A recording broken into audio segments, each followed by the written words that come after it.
Now, for the first time ever, you can support the world's first fully animated horror host. Patreon, Ko-fi, BuyMeACoffee, Screaming Soup! Now, in knee-jerking get out of my face of vision if available.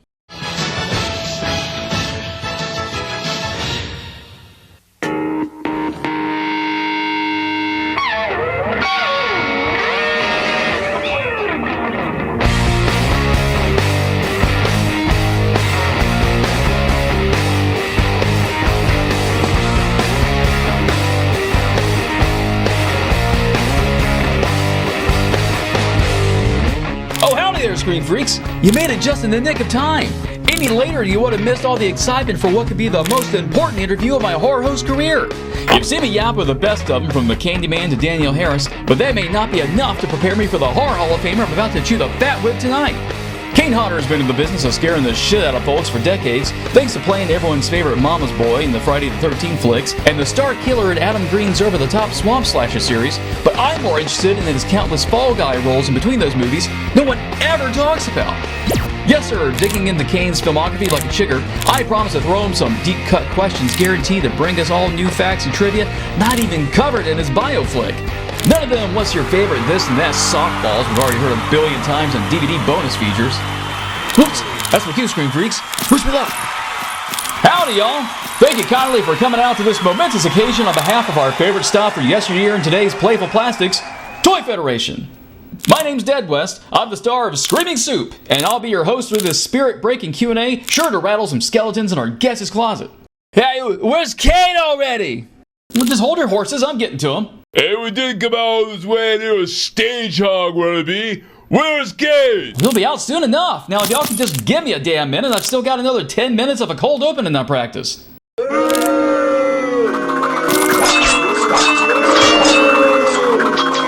the hell do we give VIPs machetes for swag?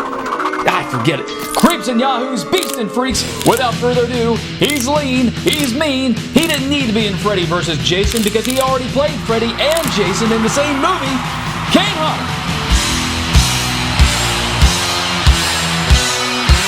Thank you. So, Kane, nothing's off limits here. I could ask you why Death House was a hot mess. What? I might grill you for why you ditched that beautiful Samson legend of a Mississippi mudflap. That was a sweet mullet. That was one sweet mullet. I may bring it back. But for starters, I think we'll kick things off with a meaningful question. And that's pretty rare to have a question I've never been asked before. Surely you'd agree meeting you is a very humbling experience. I believe so, yes. And don't call me Shirley. Get it? Yeah, that's an old reference to an old movie. Surely you must be kidding. No, I'm not kidding. And don't call me Shirley. Careful with them airplane quotes, they're antiques. I'm old as shit, so... Anyway, it's a big deal when a fan meets their hero. As long as you've been in Hollywood, have you ever had the chance to meet your own screen idol, and was it a sweet experience? Obviously, you guys know, I feel it was an immense honor to play Jason in the first place, because I had watched all the movies before I ever got involved. And I never anticipated any kind of notoriety. I wanted to be a stuntman, and I was happy just having an active stunt career. So the fact that I played a character that everybody I knew was a huge honor, and I thought in the past nobody had really done as much as I thought they could with the character, so I tried to do that in part 7, and obviously somebody thought it was good enough to ask me to come back for the next 3 movies. But I just loved the idea that I was one of 7 people to play Jason at the time. And in that first, I think it was like 10 months between the fact that I did this one, part 7, and before we started part 8, I used to sign autographs, Kane Hodder, Jason number 7. So if you ever see that autograph somewhere, that is a rare one, because I only did that for 10 months or 11 months of my career.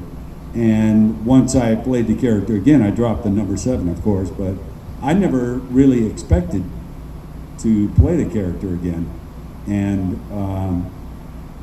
I was very happy that Rob Hedden thought I should, but I didn't really expect it, because I thought, seems to be that they're kind of using one person and moving on to someone new each movie. So I didn't really have any thoughts that I would play the character again, and the fact that I did, it just felt like a huge honor, and it always will. That, I don't think you heard my question right. Let me rephrase that. I hear movie sets have buffets around the clock. What do you like to eat when you're filming? What kind of a stupid question is that? Yeah, nice. My favorite food on set. It's not a very exciting question.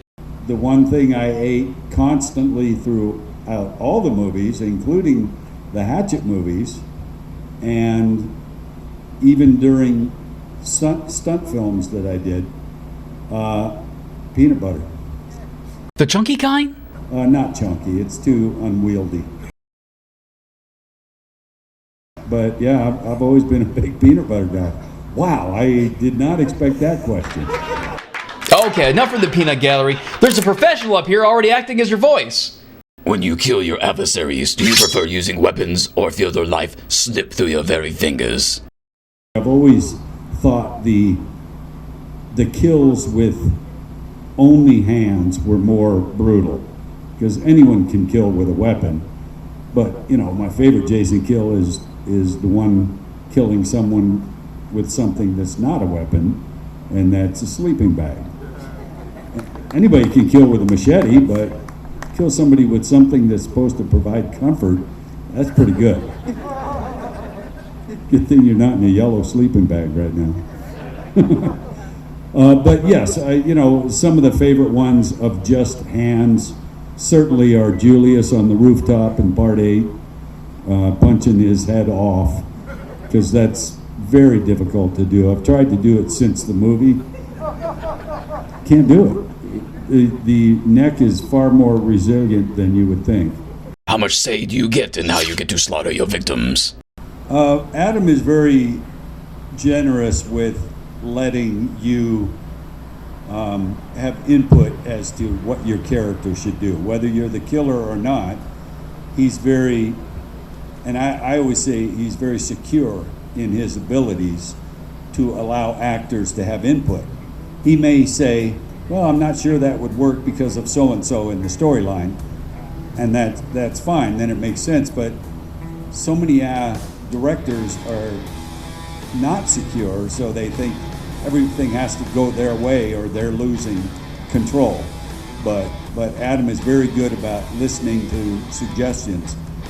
Now, in the Friday movies, I added a lot of input into the kills in some of the stunt scenes, because I thought they were written at times in a way that could be more visual. So I would suggest things like,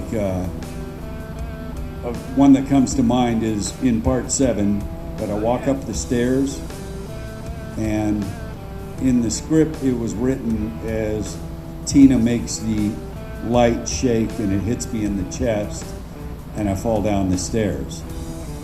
And I went to Beekler and I said, why don't we make it more dramatic, where the light hits me in the face, first of all, not the chest, and then I just fall like a tree and go through the stairs. And he thought, wow, you could do that? I said, sure. I mean, it's kind of a tight space, and I did hit my left elbow going through, but I thought it looked way better. So the point being that in the Friday movies, I did make a lot of suggestions. Sometimes, they would say, well, that's good, but it wouldn't work because of so-and-so in the storyline, like I said before. But with Adam and the Hatchet movies, of course I had input as to how the character moves and reacts to stuff. And you've heard me talk about it before, that I thought at the beginning Victor was not used to killing people. He was a little nervous and twitchy about it. And as each movie went on, I purposely made him less nervous and twitchy, because now in my mind he's getting used to the killing. But the way that Adam wrote the kills, man, they were so incredibly graphic that I almost never had to add anything to them. Perform them as written, and it was good enough. So that's why it's nice to work with somebody like that. You did stunts on Steven Seagal's movies, right? That is true. What can you tell us about working with him?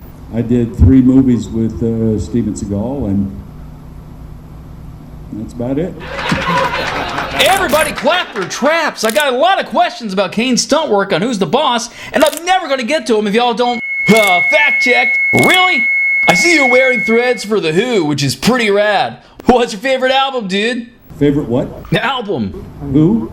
Actually, I've never really been a huge fan of the group because I thought they were a little mellow for my taste, but I love the shirt and I love what they do for charitable organizations, and that's why I wear it, because they did a charity event in Los Angeles and they donated everything to charity, and I really respect people that do that kind of thing, you know, that give back. Sounds like a cliche, but I personally respect people that do that, because there are so many people that don't. They take and take and take and never want to return their good fortune. So The Who is probably at the top of my list for people that do that. You played Jason like what? 100 years ago in the future? I'm old as hell, man. You ever look at your reflection in the bathwater and still see Jason staring back at you? You high? That's a cat.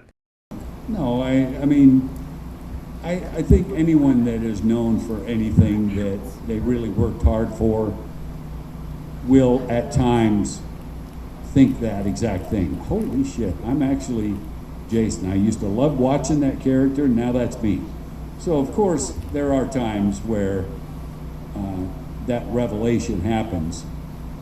But what's amazing to me is when I was at an airport recently, not even going anywhere from an appearance. And this was, 3-4 months ago, so everybody had the mask on. And I was sitting at the gate waiting for the plane, had the COVID mask on from the time I entered the airport, before that even, sitting at the gate, and a guy walked by me and did a double take and said, "Holy shit, you're Kane Hodder." And I'm like, I have a fucking mask on. How do you know that? And he said, "It's your eyes." And I thought, maybe that's true, but it was hard for me to believe that somebody could recognize my work just from my eyes. But, when those kind of things happen, it's just a very humbling, amazing experience when, somebody like that appreciates what you've done. And Kane? Sure, why not? What sets you off? I guess it's going to sound a little self-serving, but choking, I've always enjoyed choking people because it's such a personal thing, It's just incredibly violent and brutal, and, that's what I like. So, I don't know. It's hard to explain, but... Kane, the question was, what sets you off? Oh, boy. Oh, not you two! I don't believe I've ever been asked that question. Not me. And what was the first part of it? What was the difference between? I can't say there was one I enjoyed more than the other because, there's no way you can ever downplay the fact that I played a character that was already known around the world. How do you not consider that an incredible honor? So that part of it was different in the fact that I was able to create a character from the beginning, but neither one was more enjoyable than the other. I love doing both of them. Once I played Jason, I never thought I'd ever have another character that fans enjoyed nearly as much. And some people think they're better movies because it takes a genius like Adam Green to incorporate comedy into a scary fucking horror movie. And anytime I'm around as Victor, it's not funny. But if I'm not around, there's no reason it can't be funny with the other characters. And that's what I thought was so good about Adam's writing. That so many times the Friday movies, you know, in between the kills, you're like, oh, come on, let's go.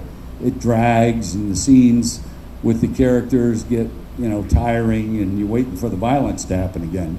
But with the Hatchet movies, it's entertaining all the way through. So I can't say I enjoyed one over the other. They were both just amazing to be able to be a part of. I have a question. Well, how can I ever say no to you? Oh, I can't wait to hear this one now. You've done a lot more than stunt work and costume, like playing Victor Crowley's father in Hatchet. Did you push for that, or was that more Adam Green's idea? That was actually my suggestion. Okay. Because, you know, at that point, when Adam asked me to play the killer, I was like, great, I'd love to. But I asked him as a favor, can you write a scene in there where I can show another side of my acting, or whatever you want to call it? Because at that point, I had really done nothing other than be a violent fucking murderer, which I'm happy to do. I do enjoy it. But any actor likes to show a different side of them if they feel he can do it. So that's why he was nice enough to write a little scene in there where I was Victor's father and doing some emotional stuff. And because of that, you know, other filmmakers saw that and thought, wait a minute, so that's interesting. Yeah. And now I've done so much more, either comedy or emotional stuff, and it's just very rewarding, because you have to remember, I was never trained as an actor at all. If I have any talent with acting, it's because of working on movies with talented actors and watching them work. Right. Because as stunt coordinator on a film, you're not involved in every single shot. Like everybody else in the crew, you know, lighting and camera and everything, they're involved in every single shot of the movie. So they can never really pay attention. Yeah. With me, if there's no stunt action going on, I can sit off to the side and watch an actor prepare. Very, you know, just unobtrusively watch them, how they get to where they need to go, and it's invaluable training. I think it's the best training an actor can have, and you've heard me talk about it before. I credit Charlize Theron with showing me such amazing ways of preparing to get to different scenes, because I was a stunt coordinator on Monster. And I was just able to watch her just off to the side, just back in the background, just watch what she did to get to a certain place mentally to be able to do that scene. And you know, and then I did it many other times with other actors too.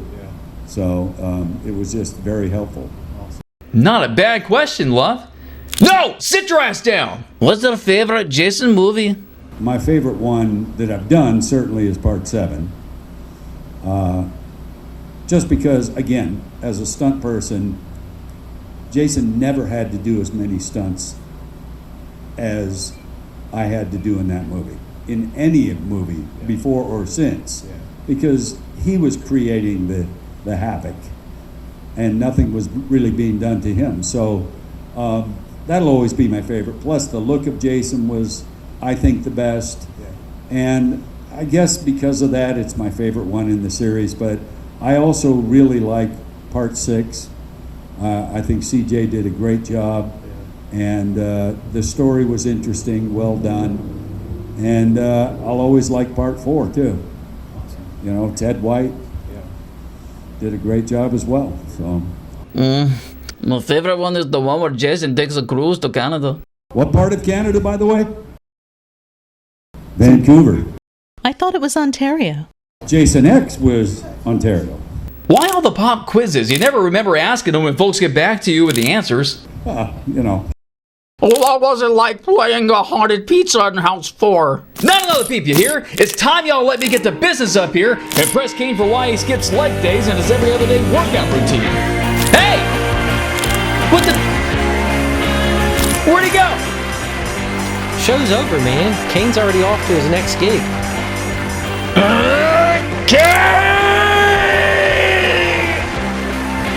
All that damn work for nothing! Well, I hope y'all had fun, because I'm going to go on a mad drunk and tear Death House a new one. I'll see you later, Screen Freaks.